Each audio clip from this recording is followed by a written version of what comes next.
Assalamualaikum warahmatullahi wabarakatuh. Alkisah, ada seorang konglomerat yang sangat kaya raya menulis surat wasiatnya, yaitu barang siapa yang mau menemaniku selama 40 hari di dalam kubur setelah aku mati, akan aku beri warisan separuh dari harta peninggalanku. Lalu ditanyakanlah hal itu kepada anak-anaknya, apakah mereka sanggup menjaganya di alam kubur nanti? Tapi anak-anaknya menjawab, mana mungkin kami sanggup menjaga ayah, karena pada saat itu ayah sudah menjadi mayat. Keesokan harinya dipanggillah semua adik-adiknya, dan beliau kembali bertanya, adik-adikku, sanggupkah di antara kalian yang menemaniku di dalam kubur selama 40 hari setelah aku mati nanti? Aku akan memberi setengah dari hartaku. Adik-adiknya pun menjawab, apakah engkau sudah gila? Mana mungkin ada orang yang sanggup bersama mayat selama itu dalam tanah? Lalu dengan sedih konglomerat tadi memanggil ajudannya untuk mengumumkan penawaran istimewanya itu kepada para penduduk. Akhirnya sampai jugalah pada hari di mana konglomerat tersebut kembali ke rahmatullah. Kuburnya dihias megah laksana sebuah peristirahatan termewah dengan semua perlengkapannya. Pada waktu yang hampir bersamaan, seorang tukang kayu yang sangat miskin mendengar pengumuman wasiat tersebut. Lalu tukang kayu tersebut dengan tergesa-gesa segera datang ke rumah konglomerat tersebut untuk memberitahukan kepada ahli waris akan kesanggupannya. Keesokan harinya dikebumikanlah jenazah sang konglomerat. Si tukang kayu pun itu turut ke dalam liang lahat sambil membawa kapaknya. Yang paling berharga dimiliki si tukang kayu hanyalah kapak untuk bekerja mencari nafkahnya. Setelah 7 langkah para pengantar jenazah meninggalkan area pemakaman, datanglah malaikat mungkar dan nangkir ke dalam kubur tersebut. Si tukang kayu menyadari siapa yang datang. Ia segera agak menjauh dari mayat konglomerat. Di benaknya, sudah tiba saatnya lah si konglomerat akan diinterogasi oleh malaikat mungkar dan nangkir. Tapi yang terjadi malah sebaliknya. Malaikat mungkar dan nangkir malah menuju ke arahnya dan bertanya kepadanya, apa yang kau lakukan di sini? Aku menemani mayat ini selama 40 hari untuk mendapatkan setengah dari harta warisannya, jawab si tukang kayu. Apa saja harta yang kau miliki? Tanya mungkar nangkir. Hartaku cuma kapak ini saja, untuk mencari rezeki, jawab si tukang kayu. Kemudian mungkar dan nangkir bertanya lagi, dari mana kau dapatkan kapakmu ini?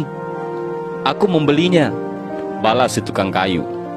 Lalu pergilah mungkar dan nangkir dari dalam kubur tersebut. Besok di hari kedua, mereka datang lagi dan bertanya, apa saja yang kau lakukan dengan kapakmu? Aku menebang pohon untuk dijadikan kayu bakar, lalu aku jual ke pasar, jawab tukang kayu. Di hari ketiga ditanya lagi, pohon siapa yang kau tebang dengan kapakmu ini? Pohon itu tumbuh di hutan belantara, jadi nggak ada yang punya, jawab si tukang kayu itu. Apa kau yakin? Lanjut malaikat. Kemudian para malaikat pun hilang. Datang lagi di hari keempat, mereka bertanya lagi, adakah kau potong pohon-pohon tersebut dengan kapak ini sesuai ukurannya dan beratnya yang sama untuk dijual? Aku potong dikira-kira saja, mana mungkin ukurannya bisa sama rata, tegas tukang kayu. Begitu terus yang dilakukan malaikat mungkar dan nangkir. Datang dan pergi sampai tak terasa sekarang 39 hari sudah. Dan yang ditanyakan masih berkisar dengan kapak tersebut. Di hari terakhir yang ke-40, datanglah mungkar dan nangkir sekali lagi bertemu dengan tukang kayu tersebut. Berkatalah mungkar dan nangkir, hari ini kami akan kembali bertanya soal kapakmu ini. Belum sempat mungkar dan nangkir melanjutkan pertanyaannya, si tukang kayu tersebut segera melarikan diri ke atas dan membuka pintu kubur tersebut. Ternyata di luar sudah banyak orang yang menantikan kehadirannya untuk keluar dari kubur tersebut. Si tukang kayu dengan tergesa-gesa keluar dan lari meninggalkan mereka sambil berteriak, kalian ambil saja semua bagian harta warisan ini, karena aku sudah tidak menginginkannya lagi. Sesampai di rumah, si tukang kayu berkata kepada istrinya, aku sudah tidak menginginkan separuh harta warisan dari mayat itu. Di dunia ini, harta yang kumiliki padahal cuma satu kapak ini. Tapi malaikat mungkar dan nangkir selama 40 hari yang mereka tanyakan dan persoalkan masih saja di seputar kapak ini. Bagaimana jadinya kalau hartaku begitu banyak? Entah berapa lama dan bagaimana aku menjawab. Dari Ibnu Mas'ud radhiyallahu an dari Nabi Muhammad sallallahu alaihi wasallam bahwa beliau bersabda, tidak akan bergerak tapak kaki anak Adam pada hari kiamat hingga ia ditanya tentang 5 perkara, yaitu umurnya untuk apa dihabiskannya, masa mudanya kemana dipergunakannya, hartanya dari mana ia memperolehnya dan kemana dibelanjakannya, ilmunya sejauh mana diamalkan. Hadis riwayat Tirmizi.